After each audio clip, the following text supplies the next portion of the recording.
بسم اللہ الرحمن الرحیم۔ سیرت النبی کی ایک اور نئی ویڈیو کے ساتھ حاضر خدمت ہوں۔ اس سیریز کی 10ویں قسط میں خوش آمدید کہتی ہوں۔ سیریز کی باقی قسطوں کی طرح اس قسط میں بھی آپ کو بہت کچھ جاننے کو ملے گا۔ تو آج کا ٹاپک ہے 3 تحریریں۔ تو چلیے جانتے ہیں کہ یہ 3 تحریریں کہاں ملیں اور اس میں کیا لکھا تھا۔ آپ صلی اللہ علیہ وسلم کی عمر 35 سال ہوئی تو مکہ میں زبردست سیلاب آیا۔ قریش نے سیلاب سے محفوظ رہنے کے لیے ایک بند بنا رکھا تھا، مگر یہ سیلاب اس قدر زبردست تھا کہ بند توڑ کر کعبے میں داخل ہو گیا۔ پانی کے زبردست ریلے پانی کے اندر جمع ہونے کی وجہ سے کعبے کی دیواروں میں شگاف پڑ گئے۔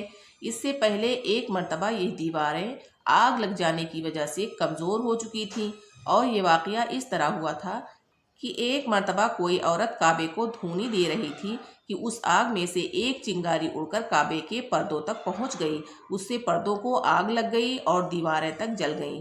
اس طرح دیواریں بہت کمزور ہو گئی تھیں۔ یہی وجہ تھی کہ سیلاب نے ان کمزور دیواروں میں شگاف کر دیے۔ سیدنا ابراہیم علیہ السلام نے کعبے کی جو دیواریں اٹھائی تھی وہ 9 گز اونچی تھیں۔ ان پر چھت نہیں تھی۔ لوگ کعبے کے لیے نذرانے وغیرہ لاتے تھے۔ یہ نذرانے کپڑے اور خوشبوئیں وغیرہ ہوتی تھی۔ کعبے کے اندر جو کنواں تھا یہ سب نذرانے اس کنویں میں ڈال دیے جاتے تھے۔ کنواں اندرونی حصے میں دائیں طرف تھا۔ اس کو کعبے کا خزانہ کہا جاتا تھا۔ کعبے کے خزانے کو ایک مرتبہ ایک چور نے چرانے کی کوشش کی۔ چور کنویں ہی میں مر گیا۔ اس کے بعد اللہ تعالیٰ نے اس کی حفاظت کے لیے ایک سانپ کو مقرر کر دیا۔ یہ سانپ کنویں کی منڈیر پر بیٹھا رہتا تھا، کسی کو خزانے کے نزدیک نہیں آنے دیتا تھا۔ قریش بھی اس سے خوف زدہ رہتے تھے۔ اب جب کہ کعبے کی دیواروں میں شگاف پڑ گئے اور نئے سرے سے اس کی تعمیر کا مسئلہ پیش آیا تو اللہ تعالیٰ نے ایک پرندے کو بھیجا، وہ اس سانپ کو اٹھا لے گیا۔ یہ دیکھ کر قریش کے لوگ بہت خوش ہوئے۔ اب انہوں نے نئے سرے سے کعبے کی تعمیر کا فیصلہ کر لیا اور پروگرام بنایا کہ بنیادیں مضبوط بنا کر دیواروں کو زیادہ اونچا اٹھایا جائے۔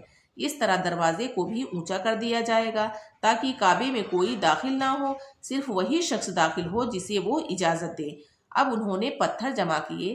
ہر قبیلہ اپنے حصے کے پتھر الگ الگ جمع کر رہا تھا۔ چندہ بھی جمع کیا گیا۔ چندے میں انہوں نے پاک کمائی دی، ناپاک کمائی نہیں دی۔ مثلاً طوائفوں کی آمدنی، سود کی کمائی، دوسروں کا مال غصب کر کے حاصل کی گئی دولت چندے میں نہیں دی گئی، اور پاک کمائی انہوں نے بلا وجہ نہیں دی تھی۔ ایک خاص واقعہ پیش آیا تھا جس سے وہ اس نتیجے پر پہنچے کہ اس کام میں صرف پاک کمائی لگائی جائے گی۔ واقعہ یوں تھا، ایک قریشی سردار ابو وہب عمرو بن عابد نے جب یہ کام شروع کرنے کے لیے ایک پتھر اٹھایا تو پتھر اس کے ہاتھ سے نکل کر پھر اس جگہ پہنچ گیا جہاں سے اسے اٹھایا گیا تھا۔ اس پر قریشی حیران و پریشان ہو گئے۔ آخر خود وہب کھڑا ہوا اور بولا، اے گروہ قریش، کعبے کی بنیادوں میں سوائے پاک مال کے کوئی دوسرا مال شامل مت کرنا۔ بیت اللہ کی تعمیر میں کسی بدکار عورت کی کمائی، سود کی کمائی یا زبردستی حاصل کی گئی دولت ہرگز شامل نہ کرنا۔ یہ وہب نبی کریم صلی اللہ علیہ وسلم کے والد حضرت عبداللہ کا ماموں تھا اور اپنی قوم میں ایک شریف آدمی تھا۔ جب قریش کے لوگ خانہ کعبہ کی تعمیر کے لیے پتھر ڈھونڈ رہے تھے تو ان کے ساتھ نبی کریم صلی اللہ علیہ وسلم بھی پتھر ڈھونڈنے میں شریک تھے۔ آپ پتھر اپنی گردن پر رکھ کر لا رہے تھے۔ تعمیر شروع کرنے سے پہلے قریش کے لوگوں نے خوف محسوس کیا کہ دیواریں گرانے سے کہیں ان پر کوئی مصیبت نہ نازل ہو جائے۔ آخر ایک سردار ولید بن مغیرہ نے کہا، کعبے کی دیواریں گرانے سے تمہارا ارادہ اصلاح اور مرمت کا ہے یا اس کو خراب کرنے کا؟ جواب میں لوگوں نے کہا، ظاہر ہے ہم تو مرمت اور اصلاح چاہتے ہیں۔ یہ سن کر ولید نے کہا، پھر سمجھ لو اللہ تعالیٰ اصلاح کرنے والوں کو برباد نہیں کرتا۔ پھر ولید ہی نے گرانے کے کام کی ابتدا کی، لیکن اس نے بھی صرف ایک حصہ ہی گرایا تاکہ معلوم ہو جائے کہ ان پر کوئی تباہی تو نہیں آتی۔ جب وہ رات خیریت سے گزر گئی تب دوسرے دن سب لوگ اس کے ساتھ شریک ہو گئے اور پوری عمارت گرا دی، یہاں تک کہ اس کی بنیاد تک پہنچ گئے۔ یہ بنیاد ابراہیم علیہ السلام کے کے ہاتھ کی رکھی ہوئی تھی۔ حضرت ابراہیم علیہ السلام نے بنیادوں میں سبز رنگ کے پتھر رکھے تھے۔ یہ پتھر اونٹ کے کوہان کی طرح کے تھے اور ایک دوسرے سے جڑے ہوئے تھے۔ ان لوگوں کے لیے ان کو توڑنا بہت مشکل کام ثابت ہوا۔ دائیں کونے کے نیچے سے قریش کو ایک تحریر ملی اور وہ تحریر سریانی زبان میں لکھی ہوئی تھی۔ انہیں سریانی زبان نہیں آتی تھی۔ آخر ایک یہودی کو تلاش کر کے لایا گیا۔ اس نے وہ تحریر پڑھ کر انہیں سنائی۔ تحریر یہ تھی: مکہ کا مالک اللہ ہے، جس کو اس دن پیدا کیا جس دن اس نے آسمان اور زمین کو پیدا کیا، جس دن اس نے سورج اور چاند بنائے، اس کو یعنی مکہ کو 7 فرشتوں کے ذریعہ گھیر دیا ہے۔ اس کی عظمت اس وقت تک ختم نہیں ہوگی جب تک کہ اس کے دونوں طرف پہاڑ موجود ہیں۔ ان پہاڑوں سے مراد ایک تو ابو قیس پہاڑ ہے جو کہ صفا پہاڑی کے سامنے ہے، اور دوسرا قیقان پہاڑ ہے جو مکہ کے قریب ہے اور جس کا رخ ابو قیس پہاڑ کی طرف ہے، اور یہ شہر اپنے باشندوں کے لیے پانی اور دودھ کے لحاظ سے بہت بابرکت اور نفع والا ہے۔